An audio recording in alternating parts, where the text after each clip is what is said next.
દર્શક મિત્રો, હું પરેશ ચૌહાણ, આપ નિહાળી રહ્યા છો લીડ મહુવા ન્યૂઝ. સમાચારોમાં આપનું સ્વાગત છે. હવે સમાચારો નિહાળીશું વિસ્તારપૂર્વક. મહુવા શહેરના જાહેર માર્ગો પર મસ્ત મોટા ખાડા અને ધૂળના ટેકરાને લઈ રાહદારીઓ પરેશાન થઈ રહ્યા છે. અકસ્માતના બનાવો પણ બને છે. ત્યારે એક નગરસેવક કહી રહ્યા છે કે એક દિવસમાં આ તમામ કામ પૂર્ણ થઈ જશે અને પુરાણ પણ થઈ જશે.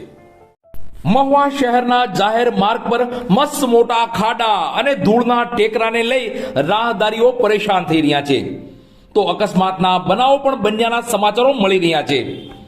આ બાબતે વિગત જોઈએ તો મહુવા શહેરના બાવળિયાવાળા મેલડી માતાજીના મંદિર તરફ જવાના રસ્તા પર મસ્ત મોટો ખાડો ખોદાયેલો આમ જ પડ્યો છે અને બાજુમાં જ ધૂળનો મોટો ઢગલો છે.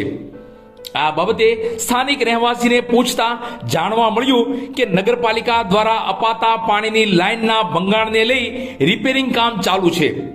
તો વીટીનગર જવાના માર્ગ પર પૂજ્ય મોરારી બાપુના ઘર નજીક પણ મસ્ત મોટો ખાડો ખોદાયેલો આમ જ પડ્યો છે અને જાહેર માર્ગ પર જ ધૂળના ઢગલાને લઈ રોડ બંધ થયો હોય તેવું લાગી રહ્યું છે.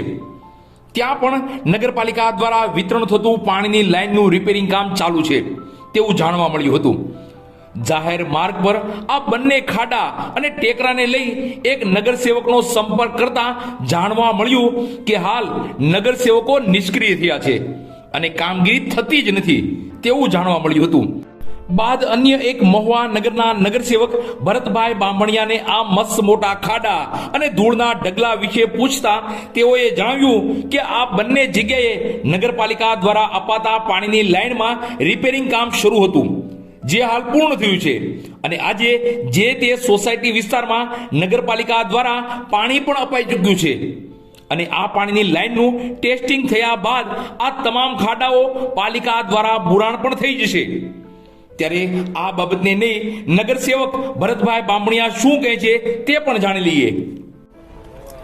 મારા મત વિસ્તારમાં વોર્ડ નંબર 8માં મેરડીમાના મંદિર પાસે શ્રીનાથજી સિંહના ખૂણના કોર્નર ઉપર જે પાણીની લાઈન તૂટી ગઈ હતી, જે ટ્રક ફસાયો હતો એના હિસાબે તૂટી ગઈ હતી, એ રિપેરિંગ થઈ ગઈ છે. એમનું પાણી પણ આપી દીધેલ છે અને રાબેતા મુજબ શરૂ થઈ ગયું છે અને ટેસ્ટિંગ માટે એ ખાડો અત્યારે ખુલ્લો રાખેલ છે. એ કાલે એને પૂર્ણ કરી અને એ કામ પૂર્ણ થઈ ગયેલ છે.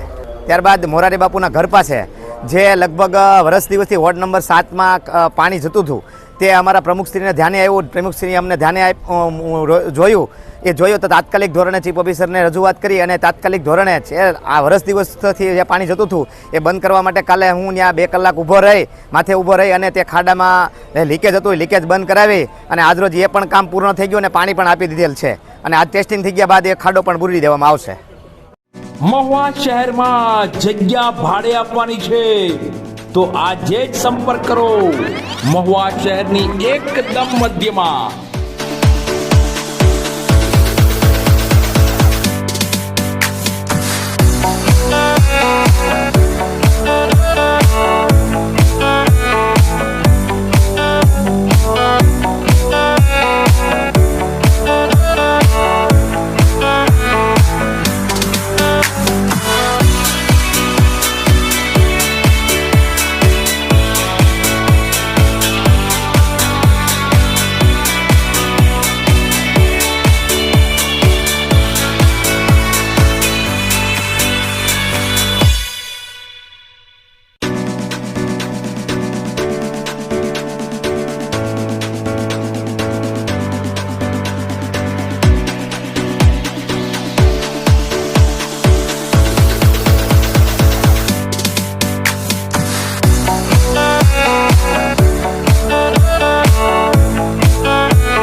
મહુવા શહેરની શિશુ ભારતી પ્રાથમિક શાળા ખાતે વિજ્ઞાન પ્રદર્શનનું સુંદર આયોજન કરવામાં આવ્યું હતું, જેમાં મોટા ચારોડિયાના રાષ્ટ્રપતિ એવોર્ડ વિજેતા વૈજ્ઞાનિક પણ ખાસ ઉપસ્થિત રહ્યા હતા.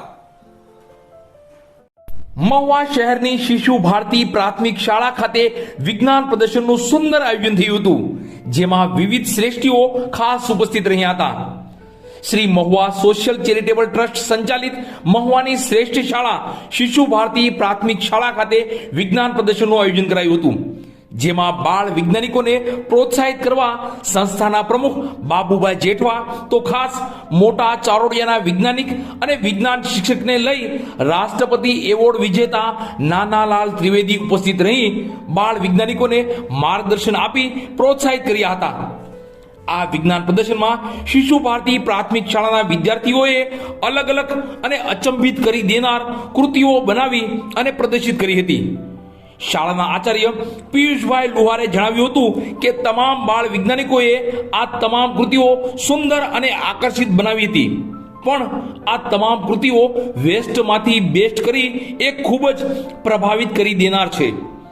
આ શિશુ ભારતી પ્રાથમિક શાળાના બાળ વૈજ્ઞાનિકોને પ્રોત્સાહિત કરવા સંસ્થાના પ્રમુખ બાબુભાઈ જેઠવા તો વૈજ્ઞાનિક એવા નાનાલાલ ત્રિવેદી ઉપસ્થિત રહ્યા હતા। અથાગ મહેનત અને લાંબા પરિશ્રમ બાદ અને બાળ વૈજ્ઞાનિકોની સૂઝબૂઝ તો શાળાના આચાર્ય પિયુષભાઈ લુહાર અને શાળાના શિક્ષકગણે જહેમત ઉઠાવી વિજ્ઞાન પ્રદર્શન કાર્યક્રમને સફળ કર્યો હતો। લીડ મહુવા ન્યૂઝના દર્શકોને નમસ્કાર। આજ રોજ અમારી મહુવાની શિશુ ભારતી વિદ્યાલયમાં શાળાના બાલ વૈજ્ઞાનિકો દ્વારા તૈયાર થયેલ સુંદર મજાની વિજ્ઞાન કૃતિઓનું પ્રદર્શન યોજાયેલ। આ પ્રદર્શનમાં એક વૈજ્ઞાનિક જે કહી શકાય તેવા મોટા ચારોડિયાથી શ્રી નાનાલાલ ત્રિવેદી કે જેઓ અનેકવિધ શોધના વૈજ્ઞાનિક છે, સાથે સાથે રાષ્ટ્રપતિ એવોર્ડ વિજેતા વિજ્ઞાન શિક્ષક છે, તે પધારેલ। તેમજ અમારી સંસ્થાના પ્રમુખ બાબુભાઈ જેઠવા તેમજ અન્ય મહેમાનો પધારેલ। આજના આ દિવસમાં અમારી શાળાના બાલ વૈજ્ઞાનિકોએ ગુરુજનોના માર્ગદર્શન નીચે વેસ્ટમાંથી બેસ્ટ કહી શકાય તેવી વૈજ્ઞાનિક કૃતિઓ સરસ મજાની બનાવી છે, અને આ કૃતિઓ એટલી સુંદર બનાવી હતી કે આ શાળાના વિદ્યાર્થીઓમાં આવતીકાલના વૈજ્ઞાનિકો અમે જોઈ રહ્યા છીએ। એટલી સુંદર કૃતિઓ તે લોકોએ રજૂ કરી હતી કે આવનાર વાલી વર્ગ અને આવનાર મહેમાનો આ કૃતિઓ જોઈને ખૂબ ખુશ થયા। ત્યારે આ બાલ વૈજ્ઞાનિકોને અમે શુભકામના પાઠવીએ છીએ કે શિશુ ભારતી શાળાના આ બાલ વૈજ્ઞાનિકો ભવિષ્યમાં ખૂબ જ મોટા વૈજ્ઞાનિકો બને અને સફળ વૈજ્ઞાનિક બને અને ભારત દેશનું એના પરિવારનું અને અમારી શાળાનું નામ રોશન કરે તેવી શુભકામનાઓ। જય હિન્દ।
સમાચારોમાં અત્યારે આટલું જ। ફરી સમાચારો સાથે કાલે મળશું। ત્યાં સુધી હું પરેશ ચૌહાણ અને લીડ મહુવા ન્યૂઝની સમગ્ર ટીમ શુભરાત્રી।